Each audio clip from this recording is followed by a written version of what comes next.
Welcome to the People's View. I'm your host, Carl Seidel. The People's View is sponsored by the Nashua Republican City Committee, and you can find out more about the activities of the committee by going to its website, nashuagop.org. We meet on the second Thursday of the month at the Crown Plaza Hotel Auditorium, and we'd like to see you there. Welcome to The People's View, a program dedicated to discussing local, state, and national issues and their effect on the American people. The People's View provides a platform for state representatives and national figures to present their viewpoint. Whether it's social, economic, or financial topics, you'll hear it on The People's View.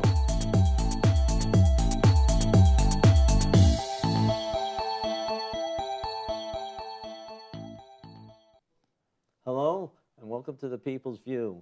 And today we have Sandra Ziehm, who has two hats on her head. And I hope they don't look too outlandish. As a commissioner for our county, Hillsborough, and of course on the Board of Education, where you've been for how many years now? This going into my ninth year. I was just reelected this last. Ready to go to high school now. I don't know. High school's. Okay.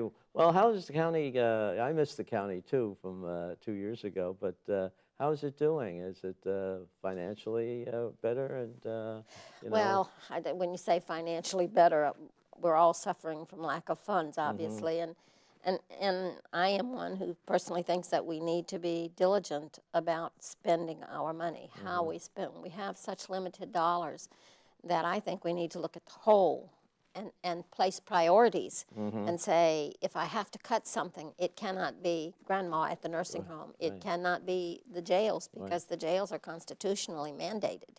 At least that's my view of it.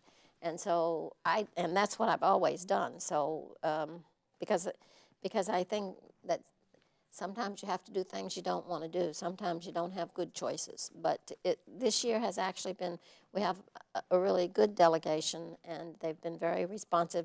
Public may not know, but of course, all of the representatives from Hillsborough County oversee our budget. And they have bottom line on, they can say, I'm not going to give you 80 million, I'm going to give you 50 million. But the commissioners have, of course, line item veto, and so we can go in and say we're going to eliminate this job, or we're going to do away with this service. And so it's an interesting. So you're just starting that process, which goes from now all the way through to June, when you have to have the final number. We are just starting into that process. But these, actually, I have enjoyed the county. It is. And the people I get to know all of the state reps for Hillsborough County in this capacity much better than I did before.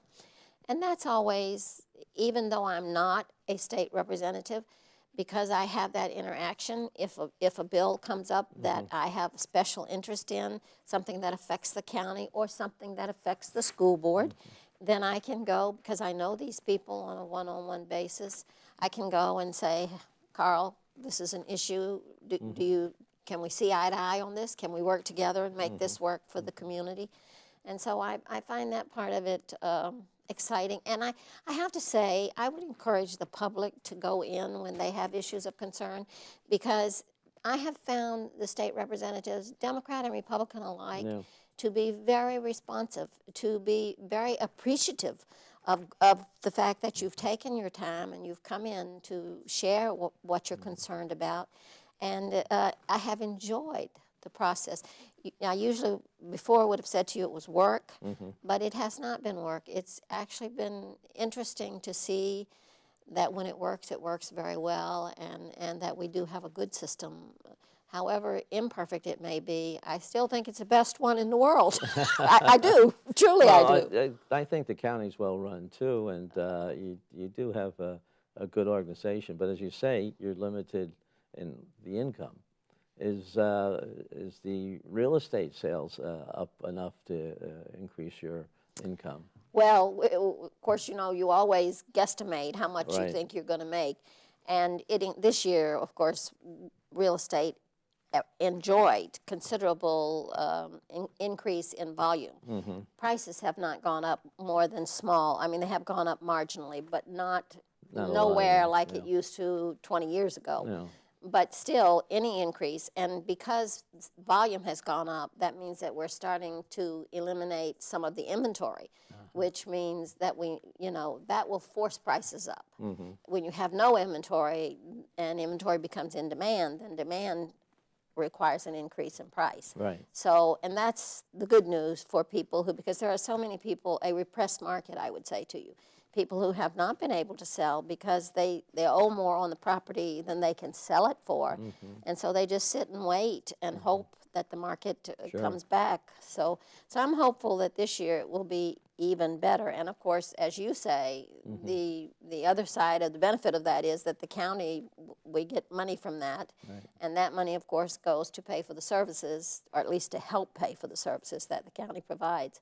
So, but you are right in that the county does run well. We are very fortunate to the head. When you say that, I think of the Bruce Moorhead, who is the head of the nursing home, Goffstown Nursing Home, and also David Dion, who is the head of the Valley Street Jail.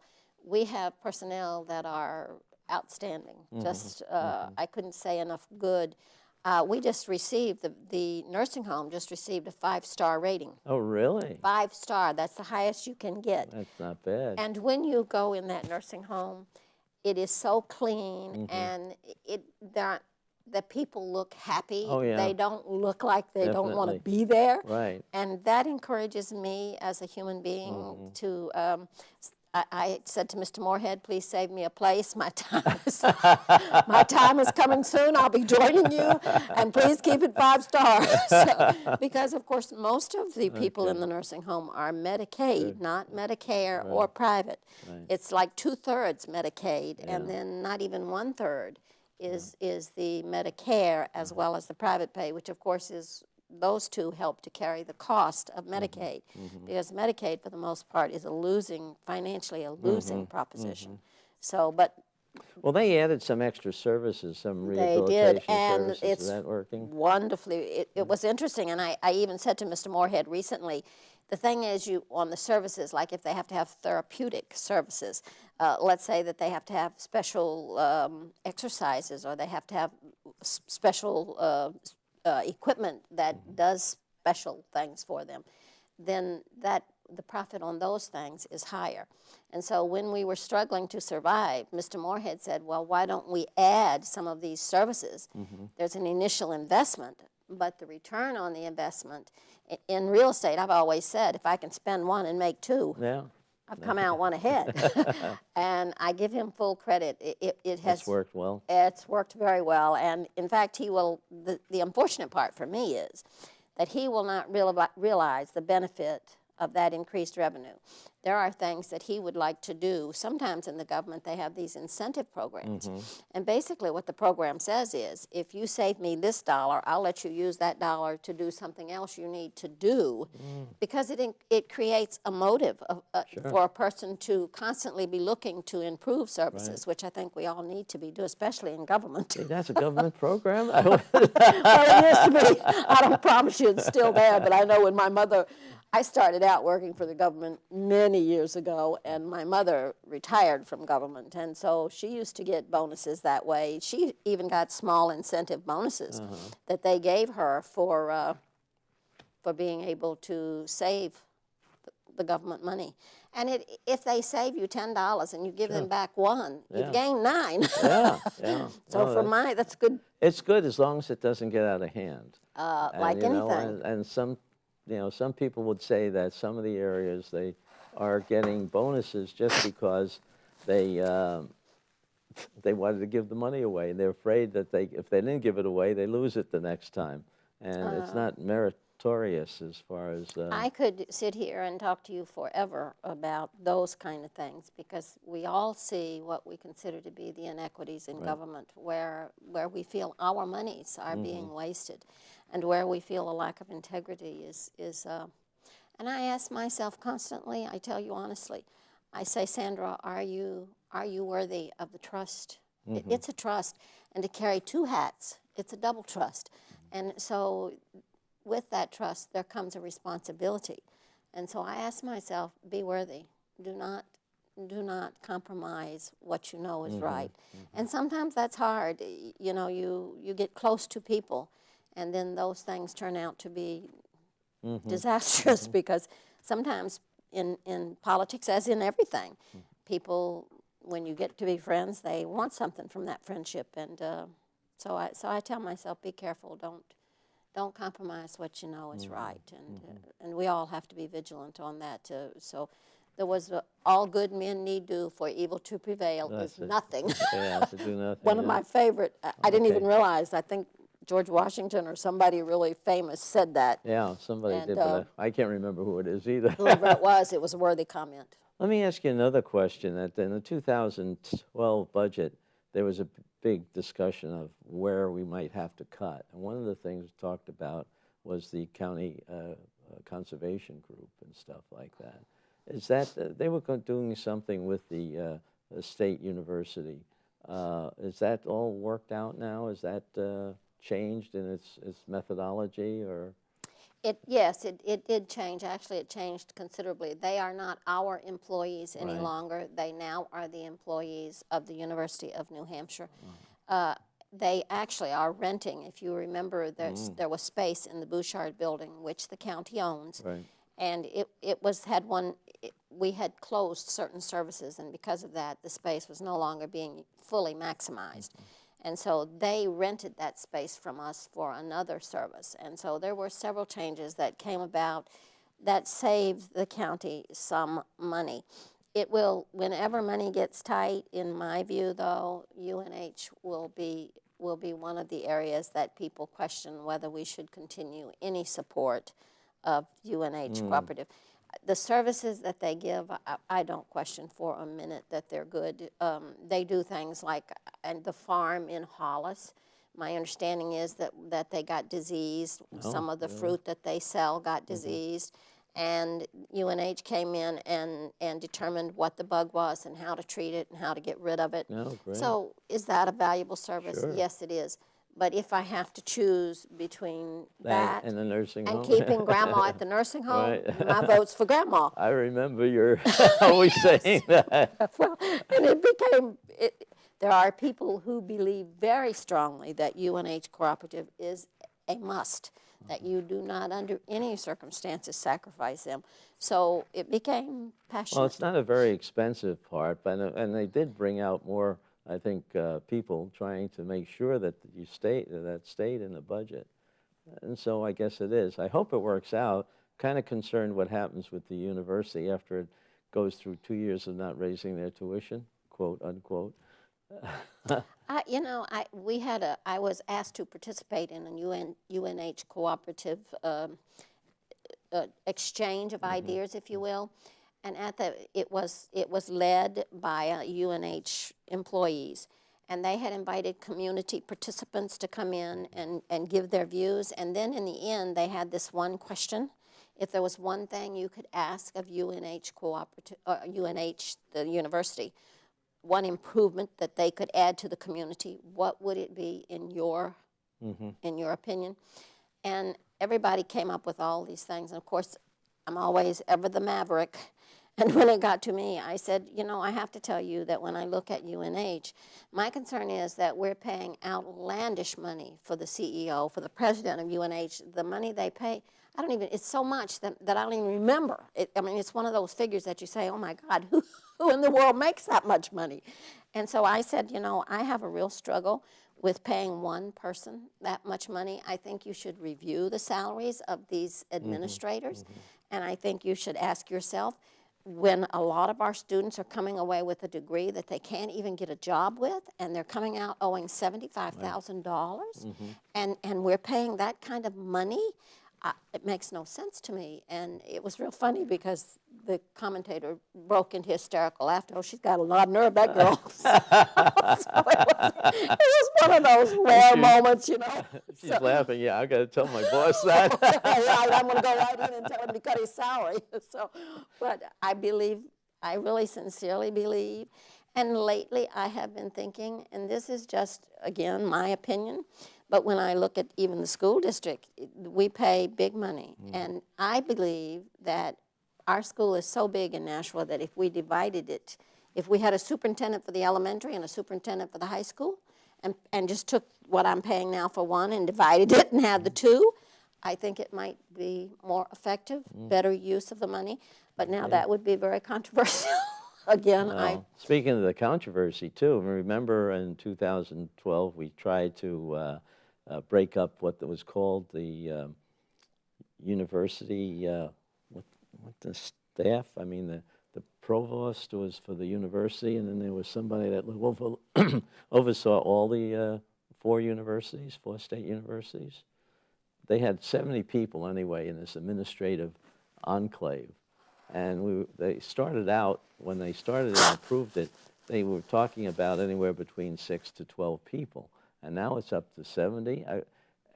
And the House passed it, but the Senate changed it, and it never got approved. I was just wondering if anything's happened since then. that has not been. Hasn't changed at all. Because to me, that is an awful high overhead cost to have 70-some people's salary, if nothing else. And I'm sure there's travel and other expenses And I wonder, involved. even talking about UNH, I have thought, we have 10 counties in the state of New Hampshire, and each county has its own UNH cooperative. Right. Why do we not have one for the whole state, right in the center of the state? And many of those employees don't come in to the office anyway, and when they do come in, it's once a week or once a month. So why do we not consolidate that and try to save some money there? I think that once you have built these empires and there's somebody heading the empire, it's very hard, because now it becomes like you're personally attacking the individual. And it really isn't about, for me, it's not about the individual anyway. I can tell you it's about the money. It's interesting that you brought that up, because that was the same way we looked at the judicial situation. Each county had its own little enclave of handling the courts. And when they had to actually essentially twist arms up there to get the state to look at centralizing the communication system, if nothing else, so that the people there handled things and were able to resolve problems. They could talk among themselves. If one county has this problem, well, then the other counties are aware of it, and if they had any similar situation, they looked at that solution, if that would fit them. And it's working out real well. And sometimes not working together as a team limits what we do in the state, in my view. I think another example of that is in Goffstown, you know, we have the jail that is going to be closing. And when the state looked at how to relocate that, they have decided that they're going to build in Concord, next to the jail that is there. And we have the county, each of the counties has their own jail. In one case, I think they have 2. And so some of the jails are vacant. We have one in one county that's vacant. And I ask myself if there isn't something there that could be done as a team, that we could be pooling. You know, we separate the pots, and by separating them, it's like, don't you touch my, what they call it, fiefdom. don't touch my little sphere of influence, and I won't touch yours. I know better how to handle it than you do. And what gets lost there is the benefit of the betterment of the whole. And I think it should always be about the whole. I think even, and I guess I see that also when you get into a local level, like as county commissioner, I am called on, I represent my part of the state, and the other 2 commissioners, not state, part of the county. There are 3 commissioners, and each one of us have broken up Hillsborough County into our area. So when we're voting, do we vote for what's the best interest of our area, or do we vote for what's the best interest of the whole county? See, I have this thing that it should be the whole county, that we are a whole, that we should not be dividing ourselves. Right. Divided we fall, united we stand. And I believe that's one of the things that's hurting us as a nation, that we're dividing ourselves up this way and pitting ourselves against one another.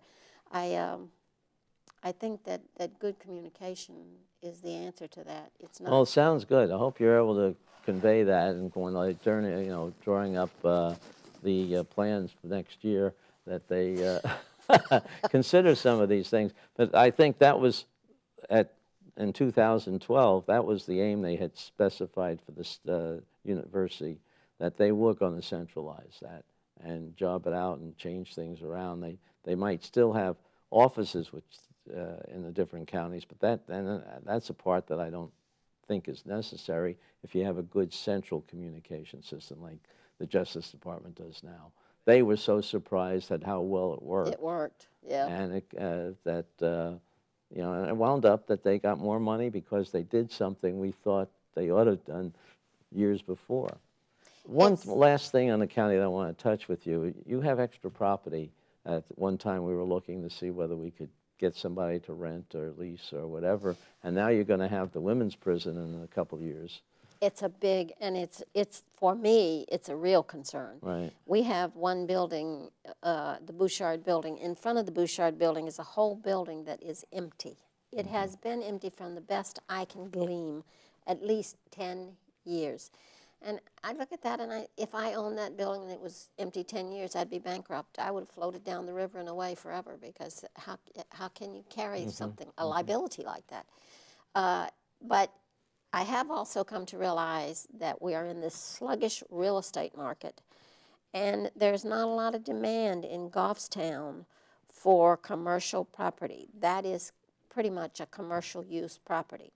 And so to me, though, when you have real estate, my bottom line is that there's a demand for anything when the price is right. I mean, and if we have to take half of what we would get in Nashua, better than nothing. $1 is better than no dollars. I always tell myself, don't be greedy, Sandra, especially because if you get somebody in there, and many times they improve your property, and it also is better, it brings money to the town. Sure. So overall, it's a win-win. So I tell myself, but we actually changed the law. You will remember that, in my view, the way you market property for the county is obsolete. You know, you have to RFP, you have to bid it out. You can't just go to a real estate and say, all right, I'll look at 5 real estate companies, pick the best one and go for it. Oh, no, you can't do that. You have to RFP it, and of course you don't. It's ridiculous. Nobody does it. So what happens is, with the RFP, you have to advertise it. So you advertise it on 3 websites. I think it's advertised at the Hillsborough County, it's advertised at the registry, and there's one other. So you advertise it on those, and you might throw in a small ad. The ad runs for 10 days or even 30 days, and after that, it falls nothing. It just sits there empty with nobody doing anything for it. Sean Jasper from Hudson, and I lay great credit. He actually, that's again where I got some of the experience with the bills. I went down and lobbied for the bill that he got passed, wherein we can now put it with a real estate agent. It has come into some question, though, in that there are people in the county who feel that we should move. The registry in Nashua belongs to the county. That building belongs free and clear to the county of Hillsborough. And so we have our registry there now. But with the advent of technology, people no longer go there. When you go there now, for the most part, it's very little activity.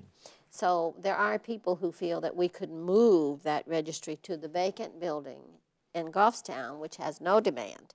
And then we would have the building in Nashua to do something with, which does have demand. Much more demand in Nashua, just by its location. I mean, it's a bedroom town. Most people would recognize that. But it becomes a political football. Because there are some people who say, no way you're ever going to take the registry out of Nashua over my dead body, I've heard people say. And so it becomes, for me, it's a question of economics. For me, I say, what would be the best gain for the county of Hillsborough? And then, because the county is enhanced, the state, the city, we're all better, in my view. And so I look to the whole, and I guess I would have to say that if it were my personal property, in a heartbeat, because of the money, because money dictates. Well, I was always wondering whether the fact that the women's jail was there was a detriment to anybody wanting to use that building. Now that it's going to be gone in 2 years, I guess it is, you think that might make it more attractive? Well, I do know that we're going to lose a lot of money in 2 years. Well, the state pays us a pretty nickel for that, and that with that money going away, how's that going to affect our budget? And they are telling us 3 to 5 years. So I'm thinking 5 okay, years. so you The have 5 commissioners have been meeting. Every board meeting we have, we leave time at the end to sit down and discuss our next step in trying to resolve what are we going to do with that building when it becomes vacant. And is it, in my view, we need to determine highest and best use. That is an obsolete, in my view, for the most part. It's an old building. It was not built under current building standards. So, you know, the question is, how is the construction really worthy of saving? And so, and highest and best use would be to say the best use of this building, is it to tear it down, or are we better to try to get subsidized housing there?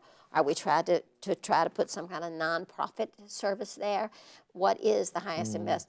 There are people who are paid to determine those things. Those are very high-paid real estate professionals, above my pay scale, unfortunately. And I've said many times, I'm very happy any real estate expertise I have to give to the county, I'm happy to do that. But I will not take off something that is not my area of expertise, because I don't want to be responsible for misleading. Sometimes, you know, I feel like as a real estate consultant, your consulting is the most valuable service you bring.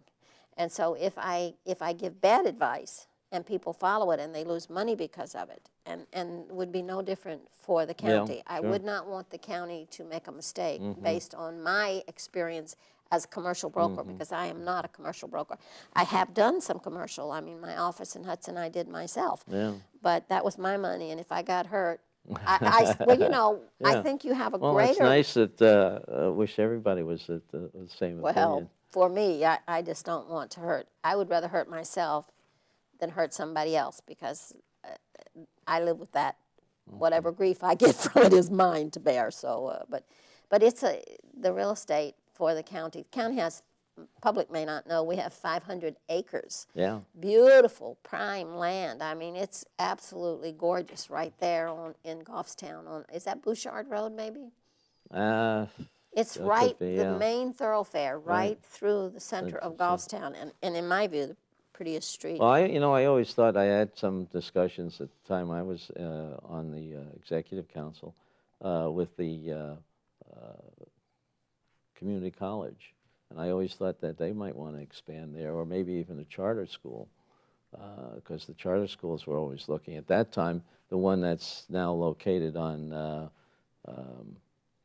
Amherst Street was looking for expansion area. That land actually backs up to the river, right? And it's beautiful back there. Carl, if you could go back there, it really is beautiful. And the other commissioners and the town of Goffstown have expressed interest in developing trails back there and recreational type things back there that you could, you know, businesses that might enhance the recreational abilities there, if you will.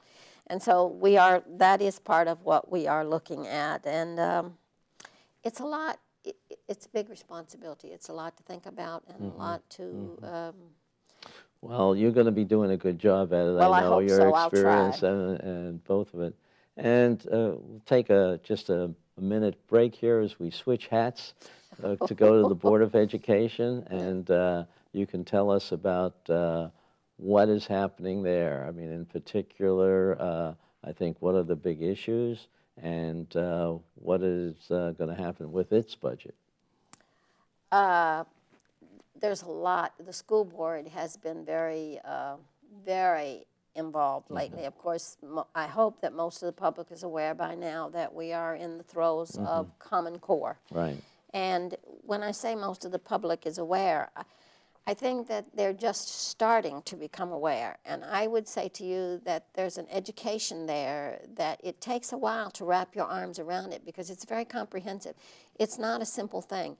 One of my things about the government is that every time we get a new president, we get a new program, a new silver bullet. Oh, that's right. We have this silver bullet that's going to cure all our educational problems. If only it were that simple.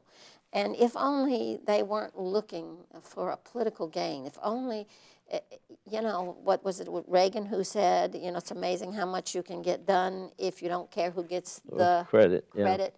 Well, I think a lot of that could come into Understand, play. I would like to see some of that come into play, but we'll see if it does. But you're right, Common Core is Well, Common Core is something different, and it is changing a lot of things, and people say that, it's good to have an objective, but I think what's happened in the past 2 programs is that they don't really do an assessment of how it's succeeding. Is it meeting its objectives? And I don't see that really coming about now. For example, one of the principals has sent a letter to the superintendent about a test that they ran at his school, and the teachers say they're frustrated with the test. They don't think the test achieved what it was supposed to achieve, and why are we going ahead with it? that particular test was what they call Smarter Balanced Assessment. And it is the test that goes with Common Core. So if you think about it, we have not implemented the Common Core curriculum. Right. But we're testing them before they've even been, hello, that makes no sense to me. And it makes me crazy, I tell you right now. Doesn't mean I'm right. It just means that my opinion is that you don't test somebody on something they've never been taught. But even beyond that, this letter that you're talking about came from Mr. Nelson. Mr. Nelson is the principal at Fairgrounds, and I will tell you personally, he has my great respect. He is one of the best principals. You have to, from my view, for him to have the integrity. He knows that that program is being promoted by all the powers, state as well as local, Mr. Conrad and the Department of Education. And yet he was willing to say, maybe in the long run this is good, but we're going too fast and this is going to hurt our kids. And if you think about it, that's integrity. I think it takes integrity to disagree with your boss in public. And that's the unfortunate part. All this dialogue takes place in public, so it's like you're trying to make somebody look bad, when I don't think that was, certainly don't think it was his intention, and it's not my intention. My intention is always to make the kids better, to make our kids stronger. And that testing somebody before they've ever, just makes no sense to me. Well, it got me that the teachers felt that they couldn't even handle the test. And one of the interesting things about that is that test has to be done on computer. That's right. So talk about the unfunded mandate. I was thinking about that coming in here, and you probably know more about that than I do because you come from that side of the government. But my understanding is the state law says that we don't have to take unfunded mandates. Well, if you don't have a computer for every child in Nashua to take a test on almost 13,000 kids, so think about how many computers that will be. If you don't have computers to do that, and now you have to get that technology at least sufficient for each one of those kids to take a test, how much do you think that's cheap? Do you think that's a little bit of money, or is that a lot of money? Even a quantity discount doesn't do But much. Mr. Conrad's reply to me is that this was a mandate, and he's right. It was a mandate from the New Hampshire Board of Education. And so his view is that he has no choice but to implement what they have told him to implement. So I would assume then, going to the second level of that if that was to be challenged, it would have to be challenged in court. And that would have to go, would that come from the school board? Well, it could. I mean, anybody who follows any kind of instructions blindly, in my mind, the principal had the integrity to speak up when he didn't think that it was fair. Yes. I think the superintendent has to reflect some of that. If I was him, I would make sure, go to all the other principals, see if they feel the same way. Are they getting feedback from the teachers who are going through training now, as I understand it, for Common Core? I think they should have all heard that talk that you and I heard a couple months ago up in St. Anselm's about Common Core from people who were on the board who didn't sign the final approach because they felt it lacked a number of different things. Dr. Stutsky, do you remember? That was yes. from Massachusetts. There were at least two or Right, three two people, PhDs there yeah. who were very well spoken and obviously very knowledgeable about education. There are a lot of weaknesses. The biggest weakness to me for Common Core is that Nashua has, when over 50% of our students are below grade level. If you raise the bar, now it's not going to be 50%, it's going to be 60, 65, 70%. So if you raise that bar and you do not increase learning, if you have no remedial learning, what have you done? Have you really enhanced learning, or have you just raised the bar? It's again, this one solution fits one all. shoe fits all, and it and does doesn't not happen. fit. And especially for the cities now, with a lot of people who are below the poverty line or whatever other reason well, you want to and attribute special this to. education, people in special education have concerns because are they going to be, if everybody has to take this test, does that mean that if you have a special education child who is on an IEP, we have some of ours who are so severely handicapped that their IEP does not dictate learning as you and I would perceive learning. In some cases, it's like if they could even communicate to, because some of them are so severely handicapped that they cannot. And so, as you said, one shoe does not fit all. And what is a vast learning improvement for one, for another would not even be a challenge. So you have to meet every child where they are. And I don't think this Common Core is really taking those things into consideration. Another one is English as second language. You know, it's a little hard to learn if you don't know English, you know. I mean, as far as doing a test, you're going to have tests in 10 different languages? We had 15. We had, with the refugees, the 50 people who were sent to Nashua as refugees this year, out of that 50, there were 15 who were children coming into our schools not speaking English. I don't mean pidgin English, I mean no English. And some of them have not even been in school. Some of those countries are so primitive that they don't have school as we define school. So now you put, what happens if that one is a high school student? So now, can you imagine that this person's never been in school, now they're going to be put in a high school with 2,200 kids, the bell rings and everybody, I mean, it's when the bell rings at the high school, I hide because 2,200 kids come running out in the halls and they're... Get trampled if you're not you definitely. So I think, and we got that was another unfunded mandate, and we got no dollars to pay for a translator. The last time, Dottie Oden, one of our new school board members, was telling me that the last time we got refugees and they didn't, we got money for a translator. This time we did not get money for a translator. So going back to the silver bullet, a silver bullet would be money to pay for a translator, in my view, for those students. There are so many, it just grieves. But you have so many different problems in a large, I mean, Manchester must have even more problems because it has the largest school area. But there's probably at least half a dozen cities in New Hampshire that have similar problems. The Board of Education doesn't, at the state level, doesn't concern themselves with all these different situations and says, you're going to adopt one program for all of that?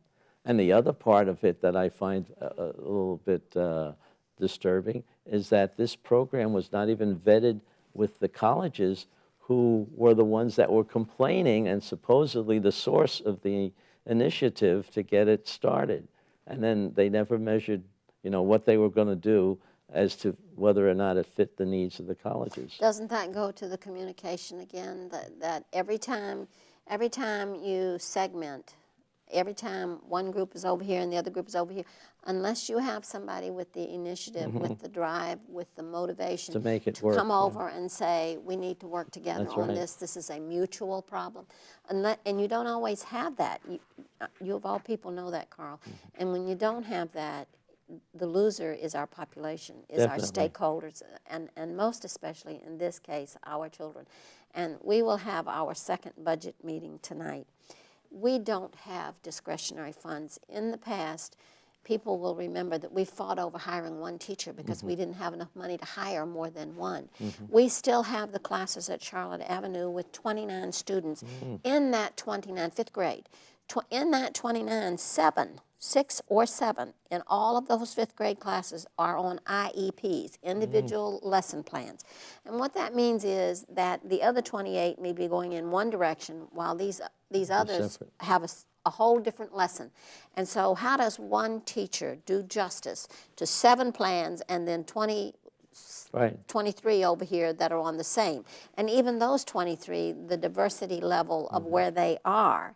So I have this thing that, first off, we have this no-fail policy in Nashua, which means that after the 3rd grade, if the kids haven't learned to read, the probability that they're ever going to read is very slim. So my thing is that we should do away with this no-fail policy. Why would I ever pass a child to the 4th grade who can't read? How can you read a history book and learn history if you can't read? How can you read a math problem? All learnings, and that again is Common Core. All learning, most old-time educators believe that reading is the first step. Oh, yeah. In Common Core, they have put the emphasis on writing and taken it away from reading, which I feel is wrong. Yeah. Because I believe, now, not that I don't think writing is important. Carl, I have, all my life I've struggled. I'm not a writer. Even writing an email, I always the spell check and the, because I know that I'm not strong in writing. And so I think it's important. It clearly is important. But first, read. They tell you that you get the skill of writing when you become a fluent reader. Sure. And I believe. And you read different styles. And I believe it's, and also, if you think about it, writing is a lot vocabulary. Vocabulary comes from reading. I was with my granddaughter this weekend reading a book. We had 3 dictionaries, and every time it was something that I thought she might not understand, I'd say, now, Jacqueline, go to that dictionary and tell me what that word means in your own words. And it took us to read 3 pages. It took us 2 hours. But that when was so good. She learned so many words. And now, when I'm talking to her in conversation, I'll say, now, what does that seismic, what did that word mean, Jacqueline? Can you tell me? And of course, 3 or 4 times out of 5, she can't tell me, but You'll the get there. I hope so. I'm praying that she will get there because, again, it's But I crucial. think that's a knee-jerk reaction to the fact that the college people say you can't. You're sending students here who can't write a letter home, let alone answers to the questions, the essay questions that they're given. So that was what somebody jumped on instead of saying, well, how do we get them? Well, and that's another part of Common Core. Common Core, my understanding is, and I don't present myself to be an expert, please know that. But Common Core, my understanding is that they have two parts. They have the right answer, like in math. 5 and 5 is 10. If you say 9, you're wrong. And then the other part of it, where they're putting they're putting 80% emphasis on the other part and 20% on the right answer. Oh. So this 80% is for you to be able to explain how you got that answer and how you can use that formula somewhere else, okay? Which is good. Please, I understand that those are good. But I do not think that the right answer is only worth 20%. There are some in math, if I go to Walmart and I give them $1 and they owe me a quarter and they give me 10 cents, guess what? I don't care how they explain it. I just got cheated and I want my 15 cents. So you see who I am. I'm common sense. And I wish I were the formal education. If you have both common sense and formal education, you got the best of all worlds. And the educators on our level, if they see these problems, and they must, they have to say something about it. You can't just say, well, the state told me I had to do this. That is very poor for a person who's earning $125,000 or more to give to people. I don't even want to tell you how many calls, how many emails, how many people have been concerned about this, and teachers. And the thing is, and I've said this on TV, and I am controversial because I call it like I see it. But I do believe that we don't do enough input from our teachers. I do not believe they are at the heart of the problem. They are in that classroom. One email I got just broke my heart.